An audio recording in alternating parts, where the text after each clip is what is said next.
पूरे जो आंदोलन था उसकी कमेटी की तरफ से, क्योंकि हम हमेशा आंदोलन में शामिल रहे। एक अपने वो नेता है, तो मेरे अजीज को इस चीज की बधाई देता हूँ और भगवान से प्रार्थना करता हूँ ताकि इस परिवार की, इस इंडियन नेशनल लोकदल की दिन दोगुनी रात चौगुनी तरक्की करे।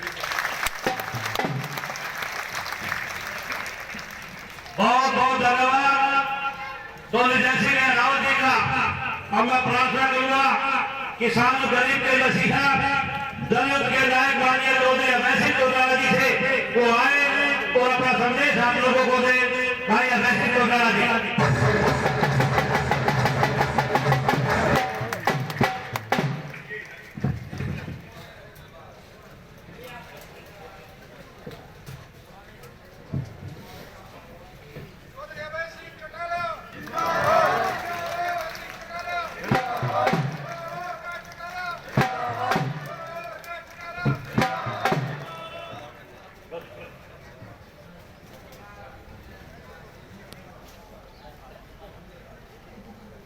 इंडियन नेशनल लोकदल पार्टी के प्रदेश के अध्यक्ष, पूर्व मेरे विधायक चौधरी नफे सिंह राठी जी,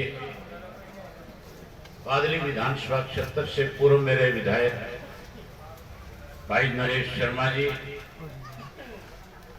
इंडियन नेशनल लोकदल पार्टी के जिला के अध्यक्ष, आपके अपने, सदा आपके बीच में रह करके आपकी सेवा करने वाले भाई जय भगवान पहलवान जी, पूर्व मेरे सांसद, पार्टी के बहुत ही वरिष्ठ नेता कैप्टन इंदर सिंह जी, युवा के प्रदेश के अध्यक्ष भाई सरजीत संधू जी, युवा के जिला के अध्यक्ष प्रमोद राठी जी, चौधरी जयसिंह लहलावत जी, मेरे साथ मंच पे बैठे हुए पार्टी के हल्का के, जिला के, प्रदेश स्तर के सभी नेतागण, बहुत ही मान और सम्मान के योग आज की सभा में आए हुए आदरणीय मेरे पिता तुल्य बुजुर्गों, नौजवान साथियों, सम्मान के योग्य माताओं, बहनों, पत्रकार, छायाकार दोस्तों, मेरे से पहले जो साथी बोल रहे थे उन सब साथियों ने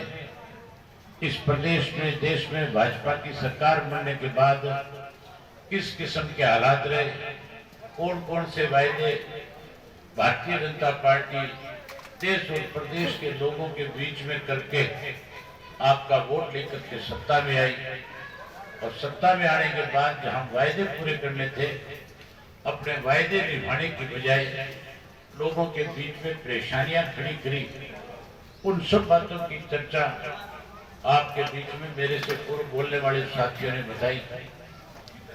साथियों, आज जो हालात हैं, सबसे पहले तो मैं ओम पहलवान जी को इस बात के लिए, अपने जय भगवान पहलवान जी को इस बात के लिए बधाई देता हूं कि आज आपने अपने गांव के अंदर सब साथियों को निमंत्रण दे करके, पार्टी के कार्यकर्ता को बुला करके आज जो एक मैसेज पूरे प्रदेश में देने का काम किया है, उसके लिए आपको बधाई है। आज आपके आयोजन से एक बात स्पष्ट हो जाती है कि जिन पार्टियों ने इंडियन नेशनल लोकदल पार्टी को कमजोर करने के लिए षड्यंत्र रचे थे, मैंने कई बार इस पार्टी में उतार चढ़ाव देखे। मुझे याद है जब चौधरी ओम प्रकाश चौटाला जी को 10 साल की कैद कराई गई थी, उस वक्त में कांग्रेस के लोग जो है कहीं ना कहीं लड्डू बांट करके इस बात को लेकर के खुशी मना रहे थे और कह रहे थे कि अब इंडियन नेशनल लोकदल पार्टी का नाम लेना नहीं बचा, अब इंडियन नेशनल लोकदल पार्टी पूर्ण रूप से खत्म हो जाएगी। लेकिन साथियों, उस वक्त में भी पार्टी के कार्यकर्ता ने, पार्टी के मतदाता ने न केवल पार्टी को फिर से शिखर पे खड़ा करने का काम किया था, बल्कि उन लोगों को, जिन लोगों ने इंडियन नेशनल लोकदल पार्टी को कमजोर करने का षड्यंत्र रचा था, उन्हें हाशिए पे जाकर के खड़ा कर दिया था, उन्हें सत्ता से बाहर होना पड़ा था, और इंडियन नेशनल लोकदल पार्टी फिर आप लोगों के भरोसे शिखर पर पहुंच गई थी। फिर एक बार ऐसा समय आया था जब SYL को लेकर के हम पूरे प्रदेश में आंदोलन चला रहे थे, जब जाट आरक्षण आंदोलन चल रहा था, जब इस भारतीय जनता पार्टी की सरकार ने उस आंदोलन को दबाने और कुचलने के लिए, उस आंदोलन को कमजोर और खत्म करने के लिए हमारे 32 नौजवान बच्चों को जो नियत थे उस आंदोलन में केवल हिस्सा बड़े हुए थे, उन्हें गोलियों से भून करके इस आंदोलन को कमजोर करने की कोशिश करी। और उसी दौरान SYL का भी एक फैसला हमारे हक में आया था, जिस पानी को लेकर के हरियाणा के लोग पिछले लंबे समय से कई इंतजार में थे कि सुप्रीम कोर्ट क्या फैसला करेगी। जब 16 नवंबर 2016 को हमारे हक में 14 नवंबर 2016 को जब फैसला आया, तो हमने प्रदेश की सरकार से कहा था कि आप इस पानी को, हमारे हिस्से के पानी को हमें मिले, इसके कहीं सरकार उस पानी से वंचित करना चाहती थी, दूर रखना चाहती थी। आपकी पार्टी ने पूरे प्रदेश के अंदर एक ऐसा आंदोलन खड़ा किया था जिसकी वजह से भारतीय जनता पार्टी की सरकार की टूट हिल गई थी। कहीं भारतीय जनता पार्टी इस बात से डरी हुई थी कि आने वाले समय में तुम्हें सत्ता से बाहर होना पड़ेगा। फिर इस भारतीय जनता पार्टी ने षड्यंत्र के तहत इंडियन नेशनल लोकदल पार्टी को तोड़ने का काम किया।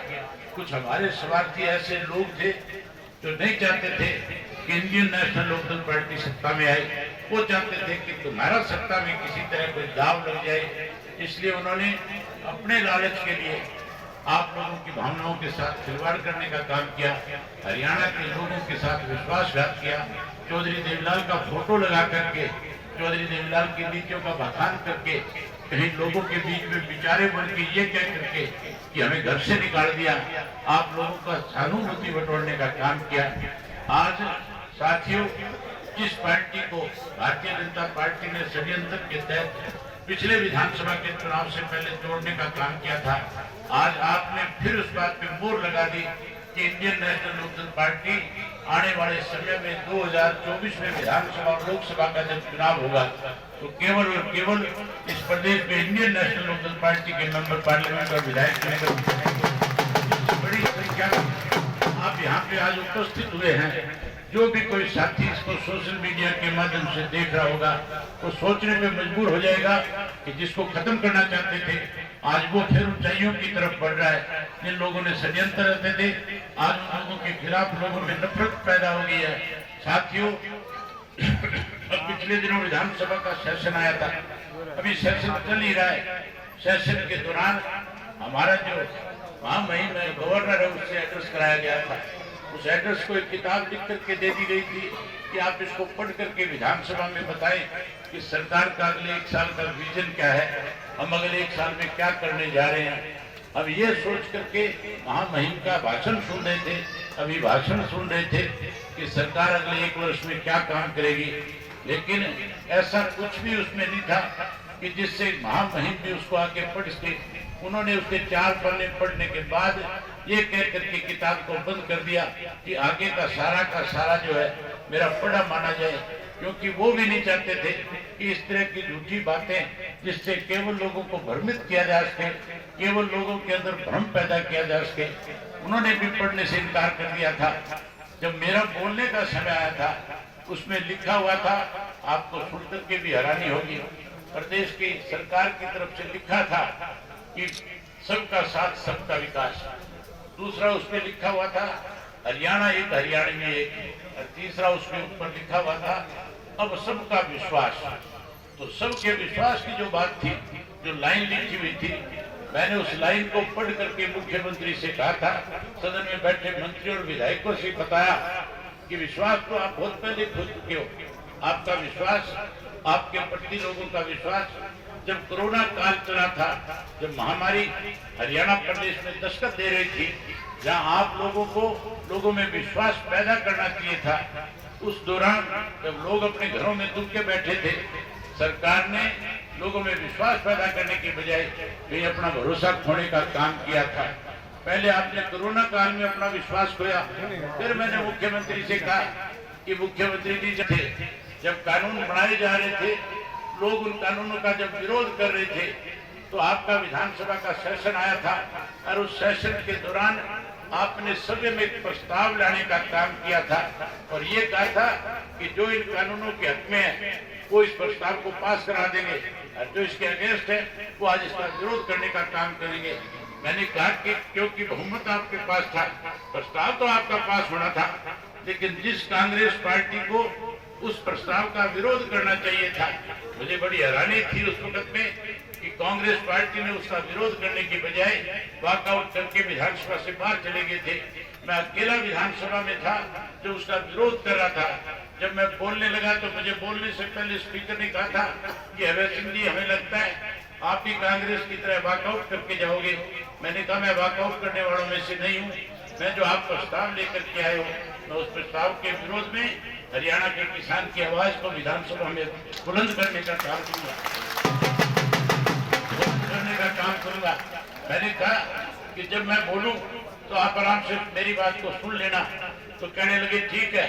मैंने जब विरोध करना शुरू किया, जब मैंने एक एक लाइन के ऊपर उस प्रस्ताव में जो किसानों के खिलाफ था जब चर्चा करी थी, तो भाजपा और जनता के लोग कहीं मेरा मजाक उड़ा रहे थे, कह रहे थे कि आपके अकेले विरोध करने से ये काले कानून वापिस नहीं होंगे। मैंने उनको कहा था कि मेरे विरोध करने से तो कानून वापिस होंगे कि नहीं होंगे, लेकिन एक बात मैं आज आपके बीच में कह करके जा रहा हूँ कि जो इस कानून के पक्ष में आज मतदान करेंगे, तो इस प्रस्ताव को आज पास करेंगे, तो आने वाले समय में हरियाणा प्रदेश की जनता उनको विधानसभा का दरवाजा तो दूर की बात है, गांव का पंच और सत्य का भी तक भी आप नहीं जा पाओगे। मैं जब ये बात कह करके आ रहा था तो कहीं मेरा मजाक उड़ा रहे थे, लोग हंस रहे थे, कह रहे थे कि कानून कैसे वापिस होंगे। अब मैं जब दोबारा विधानसभा से इस्तीफा देकर के गया तो मैंने उनसे पूछा था कि आप कह रहे थे कानून वापिस नहीं होंगे।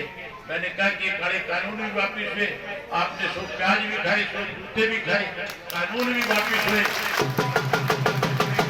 सम्मान के साथ अपने घर की वापसी भी करी। मैंने उनसे ये भी कहा कि जो आपने लिखा है कि ये विश्वास होने की बात, विश्वास की बात, तो आपका अगर विश्वास सरकार के प्रति लोगों का होता तो फिर मुख्यमंत्री महोदय, जब किसान आंदोलन चल रहा था, आपने करनाल के कैमला गांव का एक कार्यक्रम बनाया था और उस कार्यक्रम में आपने ये कह करके जा रहे थे कि किसान आपका स्वागत करेंगे। किसानों ने स्वागत करने की बजाय आपका हेलीकॉप्टर कैमला गांव में उतरने नहीं दिया, आपको विरोध का सामना करना पड़ा।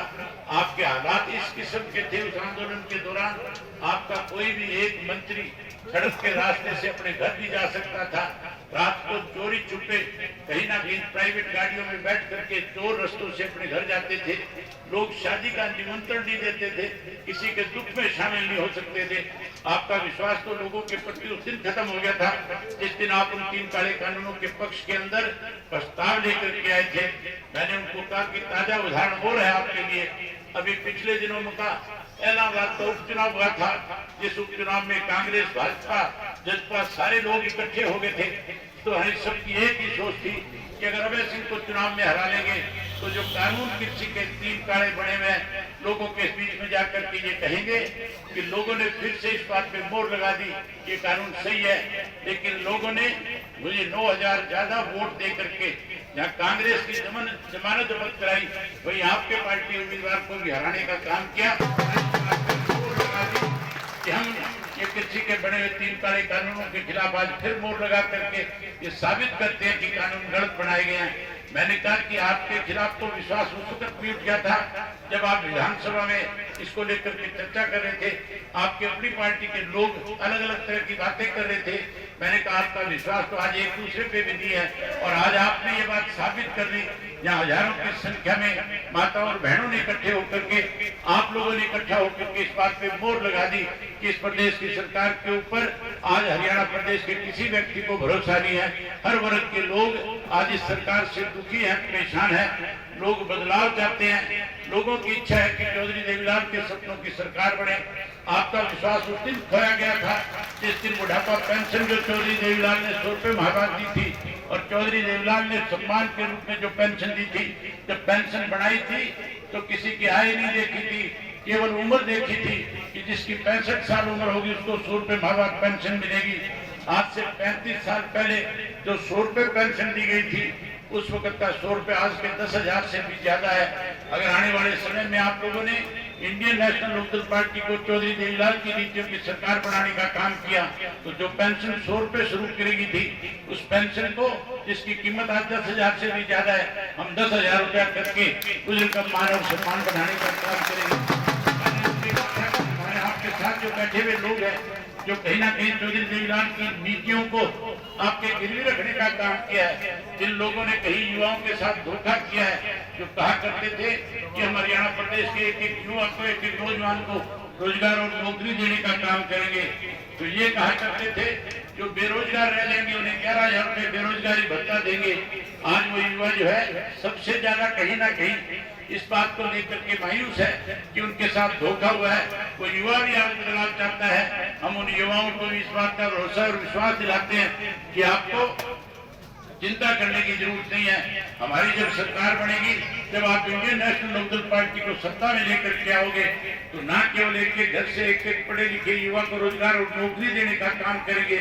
जो युवा नौकरी से छूट जाएगा उसको भी चिंता करने की जरूरत नहीं होगी। हम उसको 21,000 रुपए बेरोजगारी भत्ता उठाने का काम करेंगे। मैं उम्मीद करूंगा कि आप लोग इंडियन नेशनल लोकदल पार्टी को सत्ता में लाने के लिए संगठन को मजबूत करने का काम करोगे। गांव-गांव के अंदर संगठन के साथ लोगों को जोड़ने का काम करोगे। एक साथी को पार्टी के साथ जोड़ने का काम करोगे। लोग जुड़ना चाहते हैं, लेकिन हमें चल करके उनके पास जाना होगा। हमारे पास चल करके नहीं आएगा। हम जाएंगे, हम लोगों के बीच में अपनी बात कहेंगे। हम साथियों को जाकर के जब इस बात के लिए बताएंगे कि आप इंडियन नेशनल लोकदल पार्टी के सदस्य बनो, हर कोई आपके साथ जुड़ना चाहता है। मैं उम्मीद करूंगा कि पार्टी का एक कार्यकर्ता पदाधिकारी आज से इस काम को आगे बढ़ाएगा। हर गांव में पार्टी के संगठन को मजबूती के साथ खड़ा करेगा। शहर के हर वार्ड में और कस्बे के हर वार्ड में एक साथी को पार्टी में वार्ड के हिसाब से अध्यक्ष बना करके जोड़ने का काम करेगा। ये सारी बातें आपसे करने के लिए आया था। आप सबने मेरी बात सुनी। आप सबका बहुत धन्यवाद। जय हिंद।